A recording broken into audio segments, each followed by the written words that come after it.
Alô, comunidade! Boa tarde, Brasil! Eu sou Rodrigo Viana e esse é o ICL Urgente. Sempre às 5 horas da tarde com as principais notícias do Brasil e do mundo.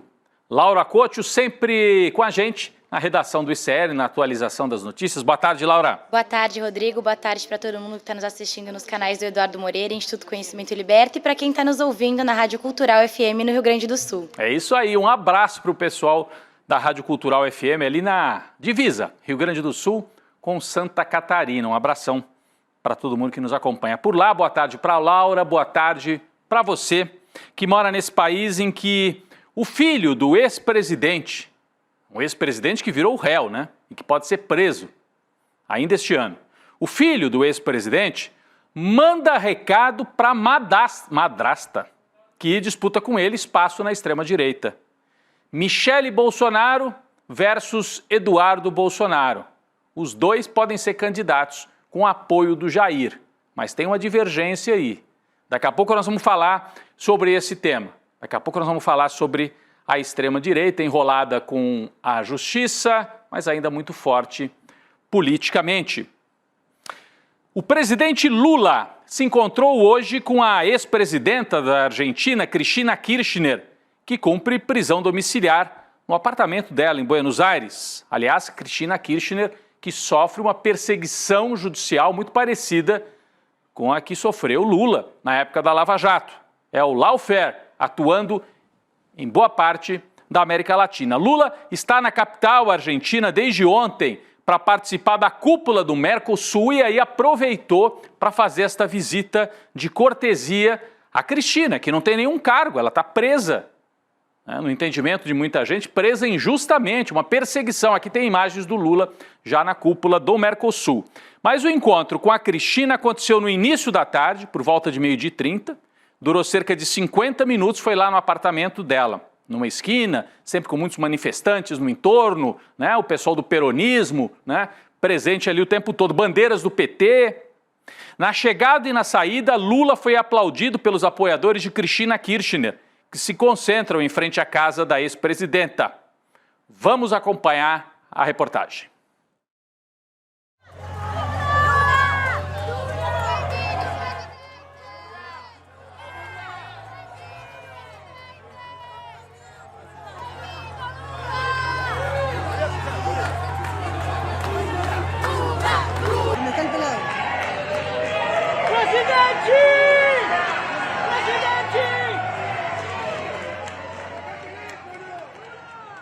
Aí o momento em que o Lula chega ao prédio.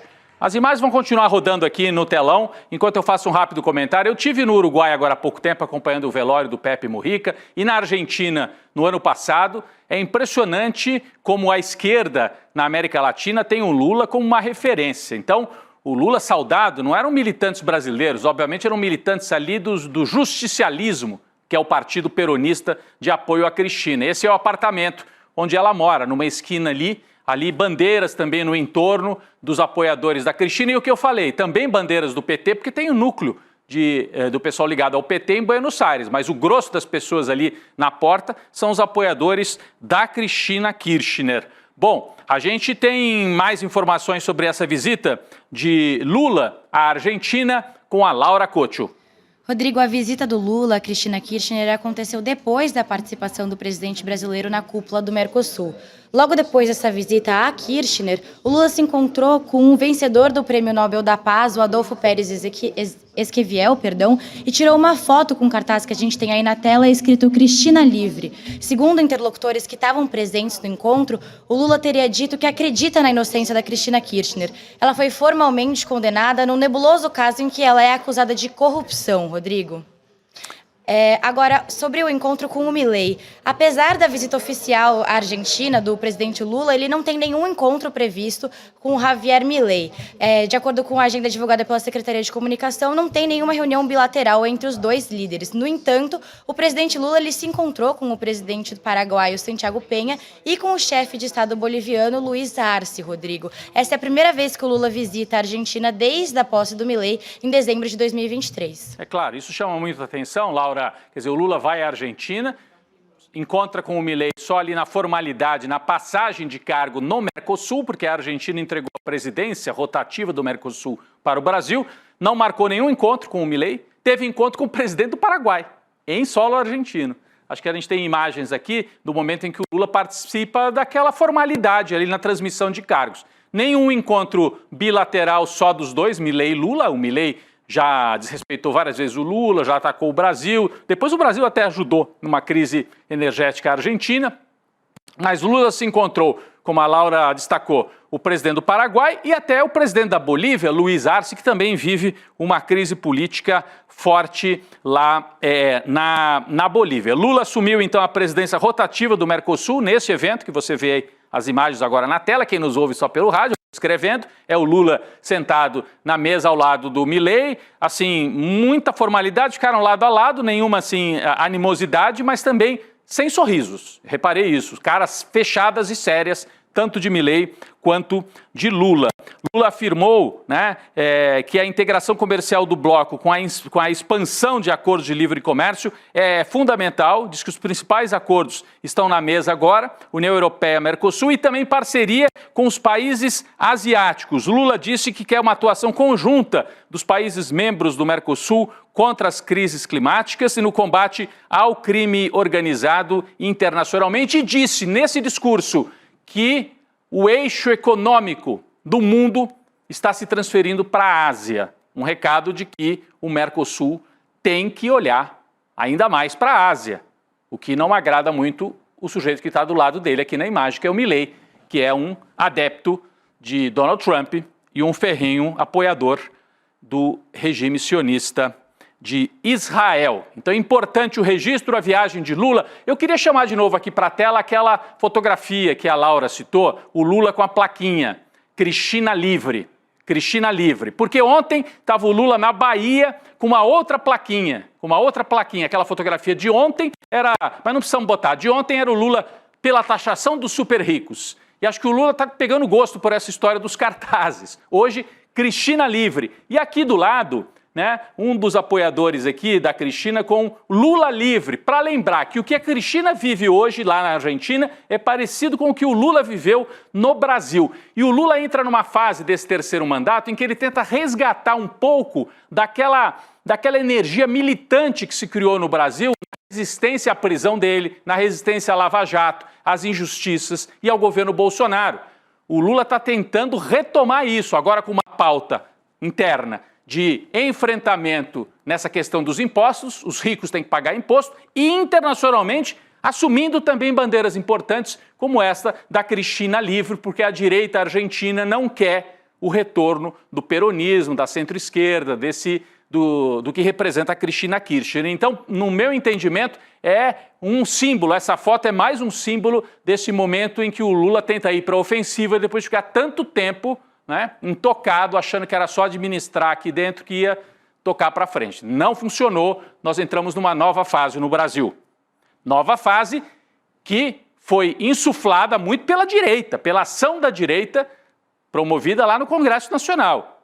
E o presidente do Senado, Davi Alcolumbre, decidiu encampar uma proposta que limita aqueles que podem recorrer ao Supremo em caso de desacordo com medidas votadas no Congresso Nacional. Vocês sabem, o PSOL entrou com uma ação contestando a derrubada do IOF por parte do Congresso. A ideia do Alcolumbre, que é do Centrão, veio depois que o governo decidiu também entrar com uma ação no STF contra a derrubada desse decreto do aumento do IOF no Congresso. O projeto ainda será elaborado, a ideia é apresentá-lo antes do recesso. Segundo o blog da jornalista Andréa Sadi, Alcolumbre vai propor que os partidos políticos precisam ter um número mínimo de cadeiras no Congresso para que possam recorrer ao STF, porque hoje qualquer partido, né, com representatividade nacional pode entrar e questionar uma decisão do Congresso. Hoje basta ter um deputado ou senador. Ele quer restringir, talvez. Será que ele quer tirar o pessoal desse jogo? É muito sério se for isso, né? É muito sério. Bom, então é a reação do Centrão agora que o Lula e a esquerda foram para o contra-ataque. Quem começou esta guerra foi o Centrão. Não esperavam que o Lula tivesse força para contra-atacar ou disposição para isso. Em viagem a Lisboa para participar do chamado Gilmar Palusa, que é esse encontro de políticos organizado pelo Gilmar, o ministro Gilmar Mendes, lá em Portugal, o presidente da Câmara, Hugo Mota, conversou com ministros e auxiliares de Lula, que também estão lá na cidade, conversou sobre essa crise entre executivo e legislativo. Uma das conversas de Mota foi com o ministro da Advocacia Geral da União, a AGU, o Jorge Messias. O Messias foi o responsável por ajuizar no STF a ação na qual o governo tenta reverter a derrubada do decreto do IOF. Então, um personagem central, o Jorge Messias. No encontro, Mota teria sinalizado que não quer guerra com o governo. Não quer? Não quer? Quer sim, mas aqui está o Jorge Messias. Houve esse encontro lá em Lisboa. O Mota descreveu a conversa com o Messias como muito boa e institucional. Não dá para confiar no que ele disse, depois do que ele fez. Segundo o blog de um outro jornalista de Brasília, o Igor Gadelha, além de Mota, Jorge Messias também conversou sobre o tema. Além de conversar com Jorge Messias, o Mota também conversou sobre o tema com os ministros do STF, Luiz Roberto Barroso, Flávio Dino e Alexandre de Moraes, que é o relator do caso no Supremo. Gilmar Mendes disse hoje que a crise entre o governo Lula e o Congresso pode ser mais profunda do que a questão do IOF. É claro que é mais profunda. Não é que pode. É mais profunda porque envolve a questão das emendas parlamentares. É claro, e isso está na mão do Flávio Dino. Isso é o problema central. Além de eles estarem preparando já uma candidatura contra o Lula em 26, eles querem que se interrompa a investigação que está na mão do Flávio Dino, que pode atingir 80 deputados por causa de desvio nas emendas parlamentares. Gilmar Mendes disse que é preciso que não se deixe escalar esta crise, porque depois a gente não consegue controlá-la, afirmou Gilmar Mendes. A declaração foi dada a jornalistas em Lisboa. Tem figuras da direita dispostas a negociar sobre o IOF. Mas será que é negociação ou é cilada? Como dizia aquele personagem na televisão. É cilada, Binho. Segundo a jornalista Daniela Lima, o senador Ciro Nogueira, que andou dizendo por aí que o objetivo era colocar o Lula de joelhos, afirma agora que se o governo quiser voltar à mesa, pode conversar. Então, não é que ele quer negociar. Ele quer o governo dobrado, se subordinando à pauta do Centrão para fazer o governo Lula sangrar até o final, sem reação, e com isso chegar fraco à eleição de 2026. Esse é o objetivo do Ciro Nogueira, objetivo do PP, o partido dele, do União Brasil. Né? Já falando em 2026, tem a manifestação também do presidente do União Brasil, Antônio Rueda.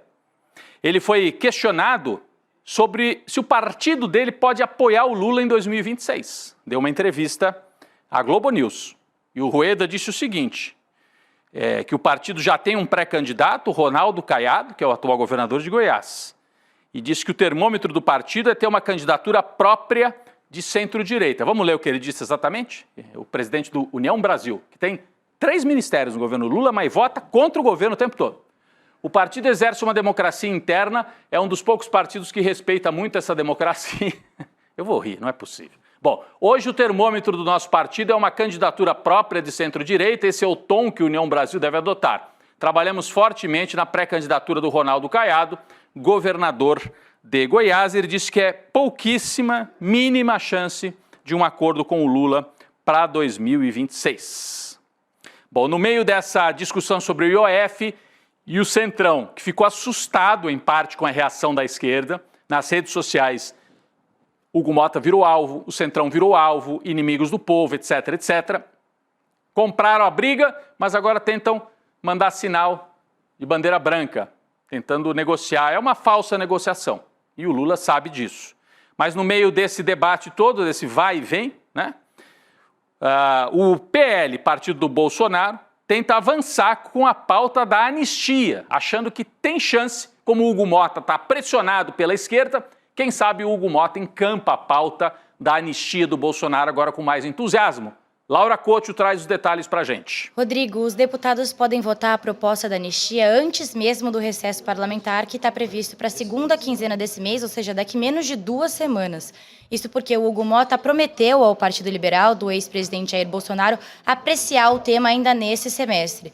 No entanto, o texto vai ser modificado em relação à proposta original. O próprio Hugo Mota tem trabalhado com assessores uma proposta que não gere um embate jurídico, um embate com o governo e com a população, mas que ao mesmo tempo agrade a oposição. O novo projeto deve anistiar os presos que já cumpriram 1/6 da pena. Então, apesar de já haver uma previsão legal para que eles deixem a prisão, a proposta deve promover algum tipo de anistia pelos crimes cometidos, ou seja, a pessoa vai ter a condenação excluída, Rodrigo. Seria a ideia, depois que cumprir 1/6 da pena, anistiar. Porque normalmente o que vale no Brasil, né? O Código Penal, Código de Processo Penal. A pessoa cumpre 1/6 da pena e aí progride, é o nome que se dá. Sai do regime fechado para o semiaberto. A ideia deles é, em vez de sair do fechado para o semiaberto, vai direto do fechado para a anistia. Isso poderia servir, inclusive, para o Bolsonaro. Se tomar lá 30 anos de cadeia, depois de 5 anos, ele seria anistiado. É uma ideia que começa a circular e ganhar força lá na mão do Hugo Motta, nesse momento de embate com o governo federal. Em meio à queda de braço do governo com o Congresso, o presidente Lula tende a não sancionar o projeto de lei que aumenta o número de deputados federais, aprovado pelo Congresso na semana passada. O Congresso derrotou o Lula e o Haddad, alegando que não queremos aumento de impostos, estamos preocupados com o gasto público e, junto com isso, aprovou aumento de 18 deputados federais, explodindo o gasto com o parlamento. Lula tem até o dia 16 para sancionar ou não o texto que aumentou o número de deputados. Aliados dizem que hoje essa possibilidade está descartada. Lula não vai sancionar o aumento de deputados. E ele tem 2 cenários. Ou ele não se pronuncia, deixa para lá, e aí o Congresso é que é obrigado a promulgar o texto. Ou então o Lula veta e obriga o Congresso a derrubar o veto e o Congresso ficar com a pecha de gastador, de querer aumentar as benesses, querer aumentar o número de deputados. Esse é o cenário nesta guerra aberta entre os poderes. Olha, Laura, a gente está falando desse cenário de confrontação e olha o que aconteceu hoje em São Paulo. Teve manifestação pela justiça tributária, que ganhou as redes sociais, mas agora sai das redes e vai para as ruas. Teve manifestação hoje dentro de banco, pedindo taxação dos super ricos e dos bancos. Conta pra gente, Laura. Isso, Rodrigo. Na manhã de hoje, manifestantes da Frente do Povo Sem Medo, junto com o MTST, o Movimento dos Trabalhadores Sem Teto, eles ocuparam o saguão da sede do Banco de Investimentos Itaú BBA, pedindo pela taxação dos super ricos. O prédio fica localizado na Avenida Faria Lima, aqui em São Paulo, e é avaliado em 1,5 bilhão de reais. É considerado o prédio mais caro do país. A gente está vendo aí imagens, para quem está olhando pelo YouTube, a gente está vendo imagens da manifestação que aconteceu hoje. Os militantes exibiam faixas e cartazes exigindo justiça tributária, a inclusão dos milionários no imposto de renda e a inclusão do povo no orçamento. Entre algumas frases exibidas aí nos cartazes estavam: o povo não vai pagar a conta, chega de mamata e taxação dos super ricos já, Rodrigo.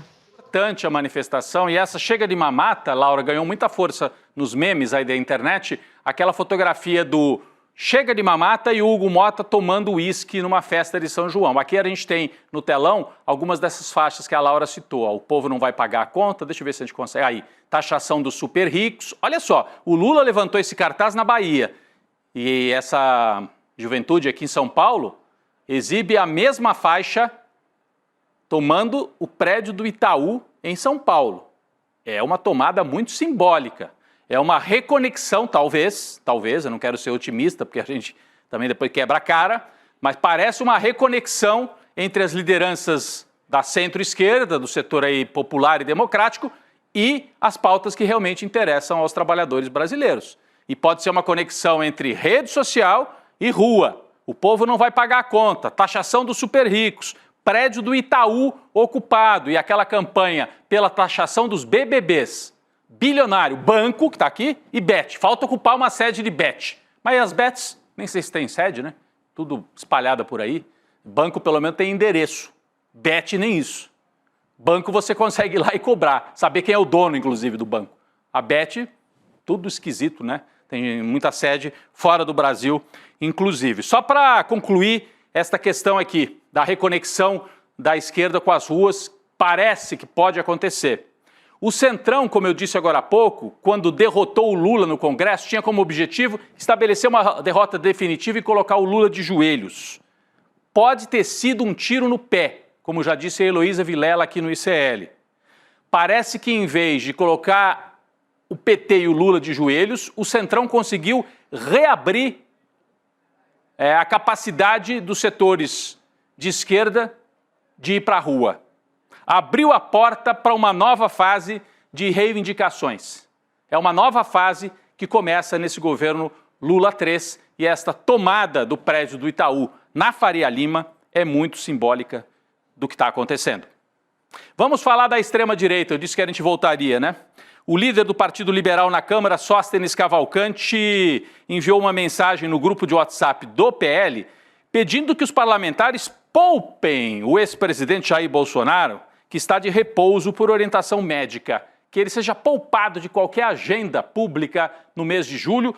Tem aqui a mensagem enviada pelo Sóstenes, a gente pode colocar aqui na tela a mensagem do Sóstenes no grupo de WhatsApp. Amigos, atendendo um pedido médico e também o pedido da nossa eterna primeira-dama Michele Bolsonaro, eu acho curioso, porque quando ele chama ela de eterna primeira-dama, ela vai ficar sempre com esse cargo. E aí talvez não seja muito a ideia de que ela ocupe a presidência, né, como candidata apoiada pelo Jair. Solicitamos a todos os parlamentares que não façam convites para nenhuma viagem do presidente ao longo do mês de julho. Ele precisa de muito repouso para se recuperar 100% do processo de recuperação, se recupera... Bom, enfim, é aquele jeito esquisito dos bolsonaristas escreverem. Vamos poupar o nosso eterno presidente, por favor, diz o Sóstenes, lembrando que os médicos, né, Cláudio Birolin e Leandro Echenique, recomendaram repouso de 1 mês ao ex-presidente, com o objetivo de garantir a completa recuperação daquela internação prolongada que ele teve, mais uma cirurgia, mas daí ele subiu no caminhão de som outro dia lá na Paulista, gritou, falou alto, falou mal do STF, aí ele tem saúde. Para ir no caminhão, na Paulista, ele está bem de saúde. Para enfrentar o julgamento daqui a 2 meses, parece que ele não está muito bem de saúde. E aí, não só mandaram a mensagem no grupo do PL, como fizeram vazar a informação para ir construindo a narrativa de que é um presidente que precisa de prisão domiciliar. É o que eles estão construindo com esse tipo de informação. Vamos falar mais da extrema-direita. O deputado licenciado Fujão, Eduardo Bolsonaro, do PL de São Paulo, saiu em defesa, presta atenção, saiu em defesa do ex-advogado do Jair Bolsonaro, Fábio Van Garten. O filho do ex-presidente elogiou a lealdade de Van Garten e afirmou que a demissão, porque o Van Garten foi demitido do Partido Liberal, ele disse que essa demissão foi, no mínimo, confusa. Van Garten era secretário de comunicação do PL e a Laura tem mais informações para explicar esse rolo aqui. Diga lá, Laura. Rodrigo, o Eduardo Bolsonaro compartilhou na sua conta no X um trecho de uma entrevista do Van Garten à CNN. Nesse post, o Eduardo disse que o advogado teria 1000 motivos para se revoltar e jogar pedras contra o Jair Bolsonaro e o Partido Liberal, mas que ele mantém a postura e segue ajudando naquilo que é possível. Para quem não se lembra, o Van Garten foi demitido do Partido Liberal em maio desse ano, a pedido da ex-primeira-dama Michele Bolsonaro por conta de um vazamento de uma conversa do Van Garten com o tenente-coronel Mauro Cid. Nessa conversa, eles discutiam sobre a possibilidade da Michele ser lançada candidata à presidência e o Mauro Cid disse que preferia o Lula e o Van Garten concordou, por isso ele acabou sendo demitido. A gente tem imagens aí, eu acho, dessa conversa, mas de qualquer forma, mesmo depois da demissão, o advogado Fábio Van Garten declarou que continua sendo um fiel defensor e escudeiro da família Bolsonaro e reforçou que apoiaria uma candidatura do ex-presidente e dos filhos dele, mas não falou que apoiaria uma candidatura da Michele, Rodrigo. É isso, enquanto a Laura falava, você viu aí na tela, a nossa equipe colocou a conversa entre Mauro Cid e Van Garten, que eles diziam isso daí, tá aqui também, tá aqui no nosso telão, né? Pô, a Michele, hein? A Michele é complicada. Acho que eu prefiro votar no Lula, diziam eles, Mauro Cid e Van Garten. E aí a Michele pediu a cabeça do Van Garten. O que significa agora o Eduardo sair em defesa publicamente do Van Garten? Primeiro, é um recado para a Michele, do tipo, não deixamos os nossos pelo caminho. E o Van Garten conhece muitos segredos das operações bolsonaristas. Então, primeiro é um recado para a Michele. E segundo, é um sinal interno para o PL, do tipo não, no seguinte sentido, há divergências. A Michele é uma coisa, os filhos do Jair Bolsonaro são outra coisa.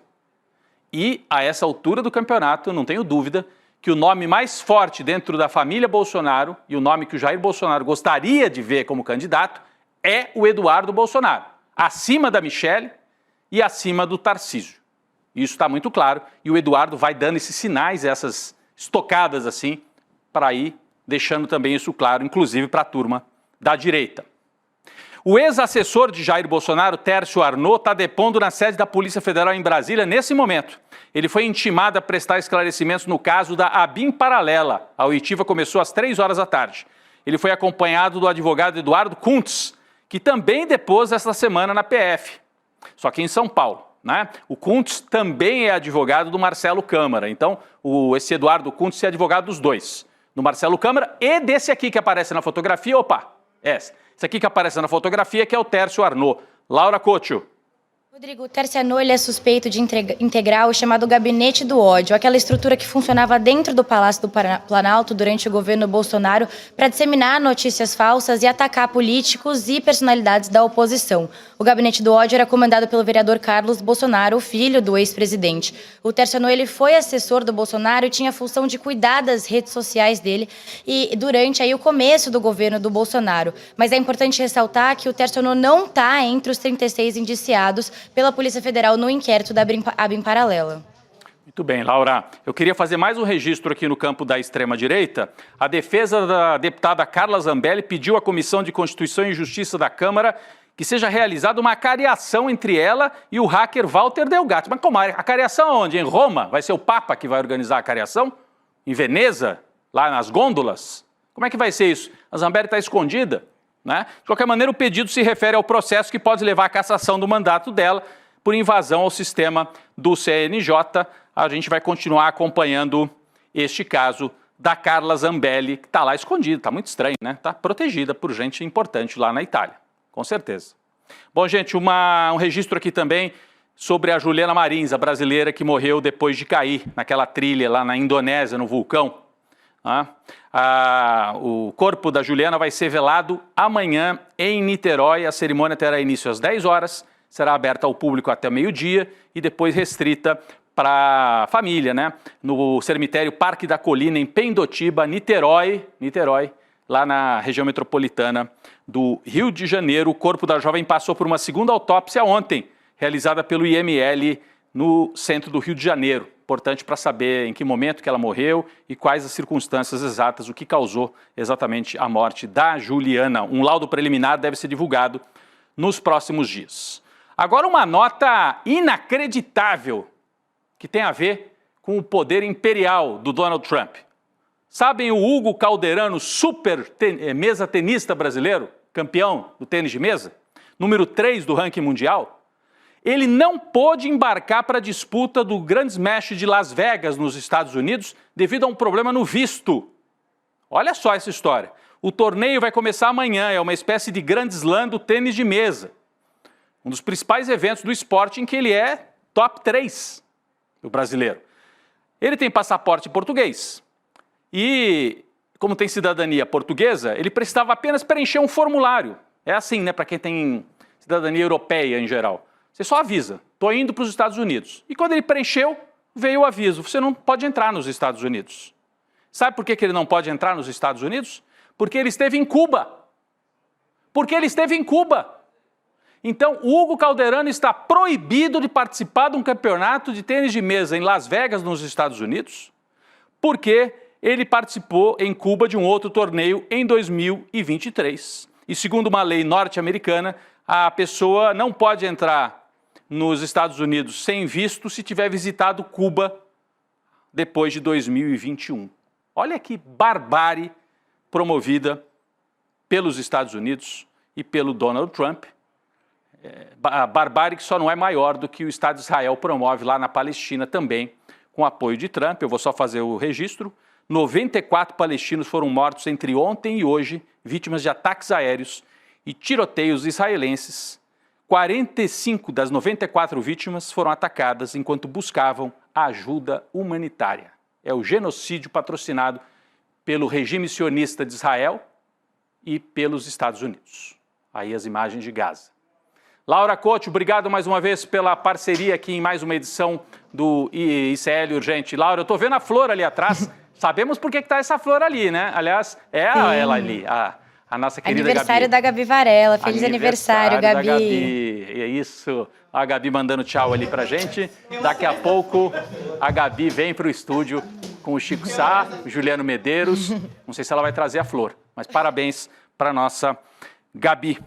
É isso, gente. Eu queria agradecer a todas e todos e deixar um último recado aqui. Quem tem um negócio ou sonha em empreender, sabe como é difícil buscar informações confiáveis sobre isso. O Eduardo Moreira preparou um livro com ferramentas práticas e estudos de caso sobre empreendimentos. Hoje, às 8 horas, o Edu Moreira vai lançar o novo livro dele, o Guia Definitivo para Empreender com Sucesso. Está aqui no telão, eu vou virar aqui para o telão, né? E queremos você com a gente nessa. Olha só o convite que ele mandou para a gente. Você pode assistir clicando icl.com.br/livroedu. icl.com.br/livroedu. Fica o convite hoje, 8 horas da noite.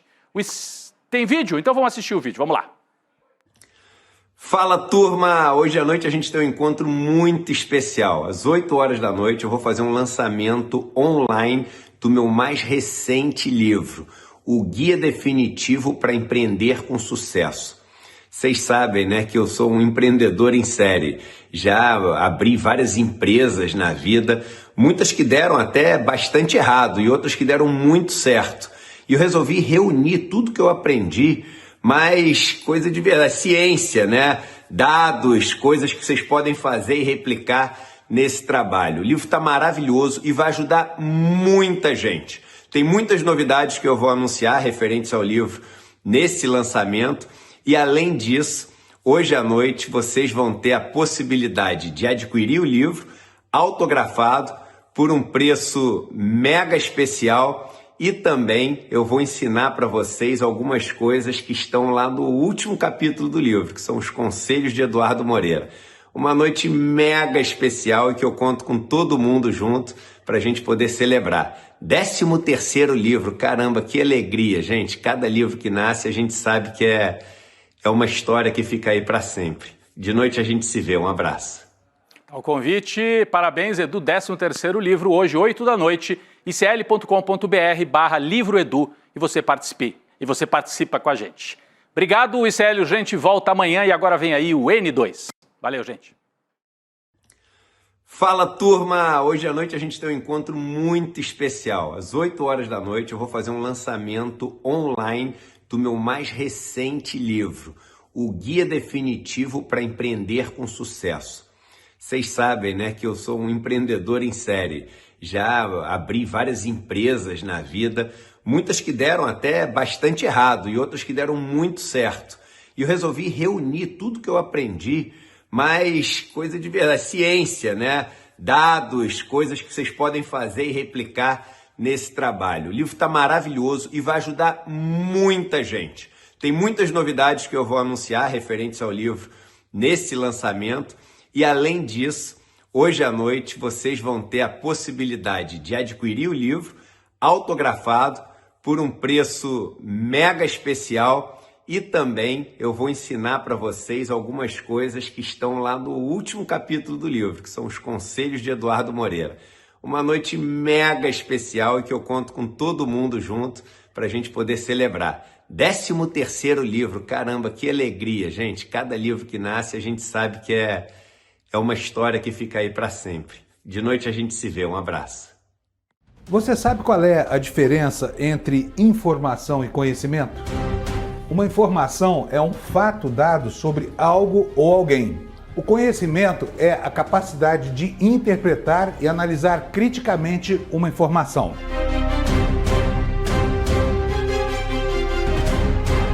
Todas as manhãs, o Desperta ICL analisa os principais fatos do Brasil e do mundo para que você comece o dia muito bem informado e cheio de conhecimento para entender o que está por trás das notícias. Não perca! Desperta ICL todos os dias de segunda a sexta às 7 horas da manhã. Comigo, Fábio Panunzio. Eu espero você.